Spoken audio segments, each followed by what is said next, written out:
Hey everybody! I just popped on live to the Glow Getters podcast account. Oops, meant to be here. What a crazy day. It has been crazy. We're dealing with blood shortages in our region. And so I work for a large health system. Hello. And so it's like 12 hospitals to coordinate, and of course everyone's asking questions, so it's a matter of communicating very intentionally. And hello, hi Ash, hi Faiza. Communicating intentionally with everybody and remaining calm when everybody else is sort of not. So it's kind of funny. Today I want to talk about productivity a little bit, and then also I said in my stories I wanted to talk about declining the invitation from chaos. So I actually heard that during a workout I was doing today from Bar Blend with Elise Joan, and I thought that was a perfect message for today, and I didn't even know it was going to be a perfect message when I did the workout. So today, I want to talk about, I said productivity, but really want to talk about prioritization and how to prioritize all of the things. And I think today was a good lesson for me, a real life one where, I have all my plans, I have my leader standard work all, figured out, but then it all gets changed because something happens. And so I had plans to work on getting some materials ready to be printed for some training that's going to happen. And, I only got halfway done, and I was disappointed, but at the same time, there were other things I had to prioritize in front of the training, which can frankly wait till tomorrow if needs to. Like ensuring our patients have blood at all of our hospitals, communicating with all of the team members across the 12 sites to make sure that everybody knows what's going on, and to make sure we're all in alignment and collaborate and communicate with the medical directors and surgeons and everybody. So, of course, that comes first. But if you think about a normal day where you have your plan and then something big happens like that, but there's other big things to take care of, how do you decide what things to deprioritize and what things to prioritize? Hey girl, thanks for joining. So for me, it's a matter of obviously importance, but above most urgency. So I don't know if you've ever seen that graphic. It's like level importance and urgency, and you basically make a Punnett square, if you know what I mean, and graph it out. If it's important, hi, thanks for joining. If it's important but it's not urgent, that can be put off. If it's important and urgent, that needs to be worked on, right? If it's not important but not urgent, obviously don't work on it. Maybe it's kind of a low-hanging fruit. It's not super important, but it is urgent, needs to get done. Just get it done really quick and be on and move on with your day.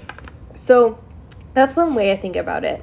But there's other ways that you can ask for help to prioritize. And one of the ways is, by asking for help. So one thing I've been trying to ask my leaders often is, what are you working on right now? And what things can I help you can I look at your schedule with you and let you know, what I think about the way that you're prioritizing things? And it's been really nice. People are really responsive to that and kind of ask okay, I'm working on this. Should I be working on it right now? And I can easily say, as their one-up leader, that's important. Yes, keep working on that. Or no, that can totally wait. I understand that you're feeling there's too much on your plate. You don't need to prioritize that right now.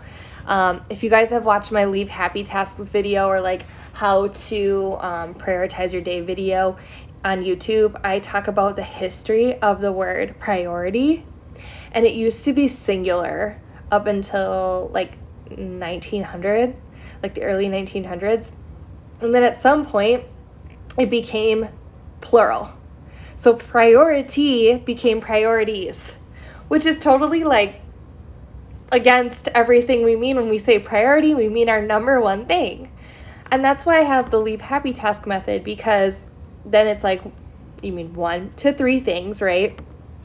That you can put above all else. I gotta sneeze. Woo! Excuse me. My sneezes sound like coughs. I've known that my whole life. So now it's priorities, which is kind of this perpetuating our culture of like everything's important, everything's urgent, which in turn, it's not really true. Oh, I'm gonna sneeze again. Maybe. No, I have bad allergies, so I'm just carrying this toilet paper roll around my house because I'm cool. So, if you had to create a bare bones schedule, if you're in a situation where you've got a pressing deadline, you can also start to ask the question to yourself and to your boss, what meetings can I not go to, right? Or can you attend instead of me? And really like slim down everything. You might feel like this is impossible, but at the end of the day, you'll find that most things can be moved. And the cool thing about having leader-centered work where, it's all mapped out for you is that you know what you intended to work on. There is intention behind your schedule, right? So that means you also know what you didn't get to and what needs to be intentionally rescheduled, right? So that's what I love about leader-centered work. It helps you map out your days, and you can create space to put out fires like this blood shortage thing. So basically I just told myself, well, okay, tomorrow then I need to look ahead and I have to schedule an extra huddle with my blood bank medical directors to make sure we're in alignment. So I'm not going to attend that specific meeting, a different meeting, kind of cancel it. So sometimes you have to get ruthless, but ask for help. And this gets easier as you maybe take on more responsibility, as you maybe talk more with your boss, work through it a few times, and it can be scary to say no or to drop the ball on certain things, but you're not dropping the ball. So let's talk about this declining the invitation to chaos. So I think sometimes we get this adrenaline rush that we're like addicted to putting out fires, or we're addicted to being busy, and it's easier to stay on that, hamster wheel and to be like running than to slow down and be like, no, I'm not inviting chaos into my life.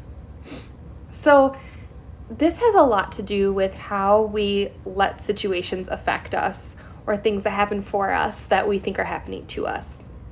So like today with the blood shortage, I logged in to work, and it was kind of a shit show in terms of the communication, because everybody at all these different sites was doing their best to rock it, but not everyone that needed to have the information had the information, right? So there were lots of gaps. So I walked in, and I could have said to myself, hey, Jenny, this is going to be a really terrible day. But instead, I was like, you know what?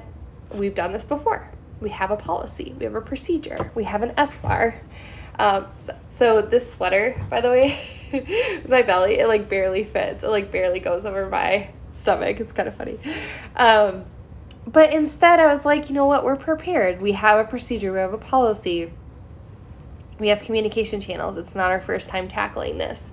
I can't make it all better and sparkly and shiny for everybody. I can't help if others are panicking. I'm not going to panic.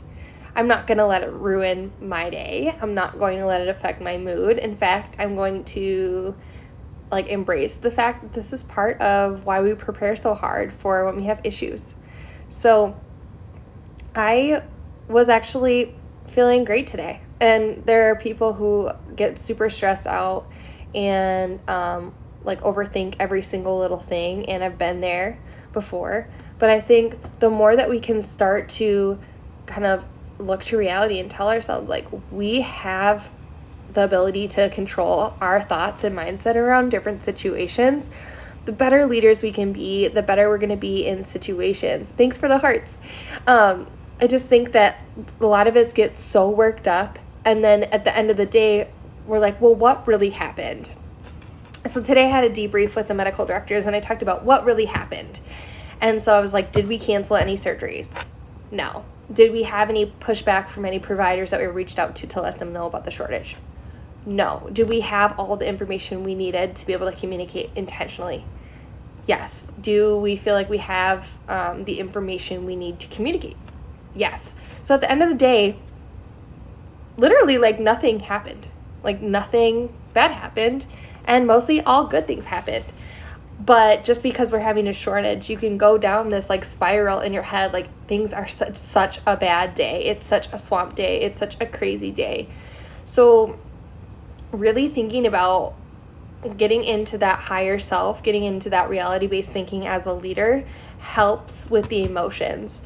I had one of my direct reports, we were chatting, and she's lovely, and she said, I was thinking I was doing something wrong, or I was not doing everything I was supposed to be doing. But then I took a pause back and I thought, no, I'm doing exactly what I need to be doing, and nothing happened. I think the day went well. And I said, absolutely, we are our worst critics. We're so hard on ourselves.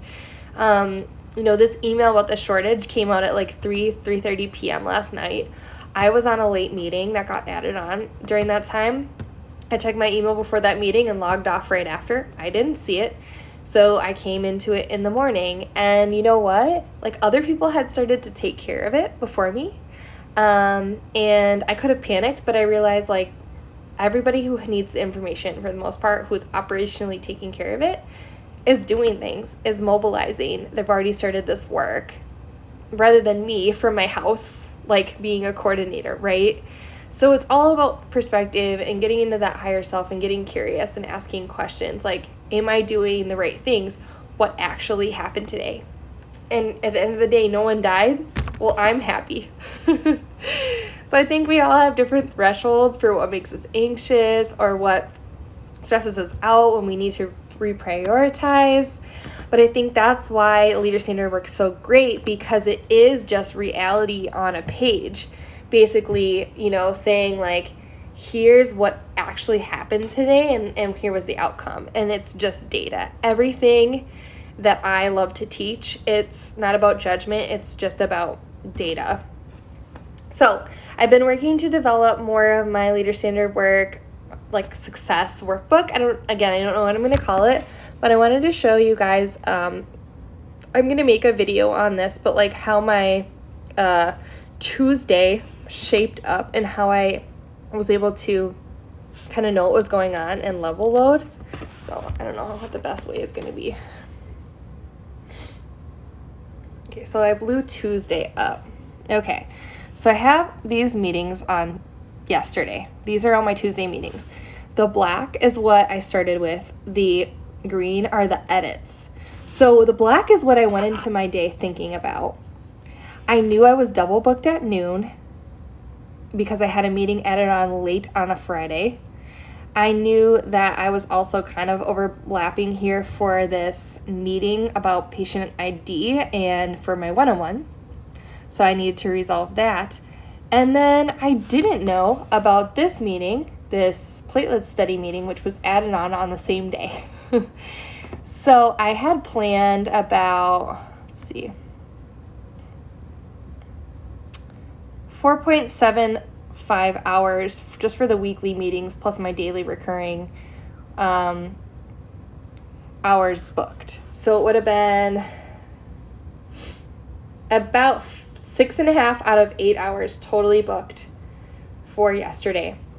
So quite a bit, more than I want, more than the 50% rule that I talk about, right? So then during the day, here's what happened. I noticed I was overlapping by 15 minutes here. So I said to this direct report, I said, hey, do you mind if we end 15 minutes early so I can pop on that call? We'll still get, 45 minutes together. Sure, no problem. Great. I was able to hop on this patient ID call. Well, that call went over. And it was very important. And on the call, we all were supposed to be on this other meeting, this LIS steering committee meeting. We decided that our meeting was more important for us to be at, so I intentionally didn't go, which is why you see a circle there. So this half an hour meeting about patient ID actually lasted an hour. It's fine. I needed to happen. I also reached out to my boss for my one-on-one and said, hey, I don't have anything to escalate. I'm very full with my calendar. I had this other people engagement meeting added on late last Friday, and I'm wondering, this is Tuesday, right? Monday was a holiday. Are you okay if we cancel? Thank you. I feel fab. And so appreciate that comment, because so then she was like, yeah, let's cancel, no problem. So I was able to double book myself. And then around 1 o'clock, I got an email like, hey, there's a meeting at 3:30.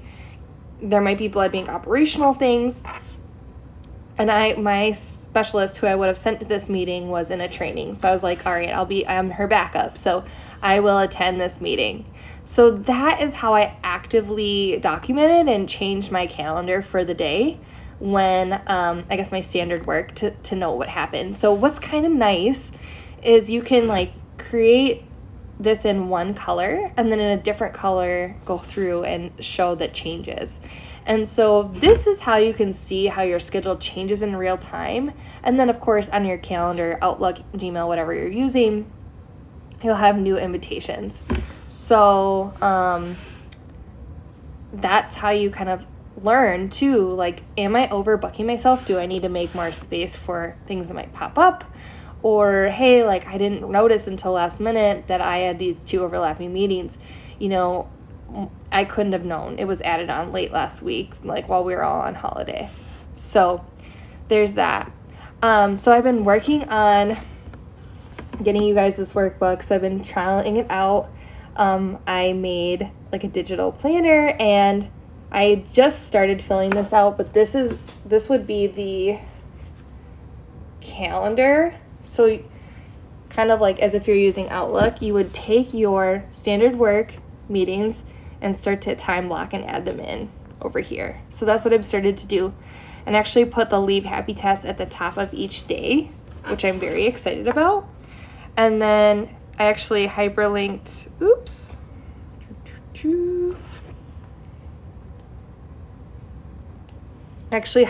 the days of the week. So here's Wednesday.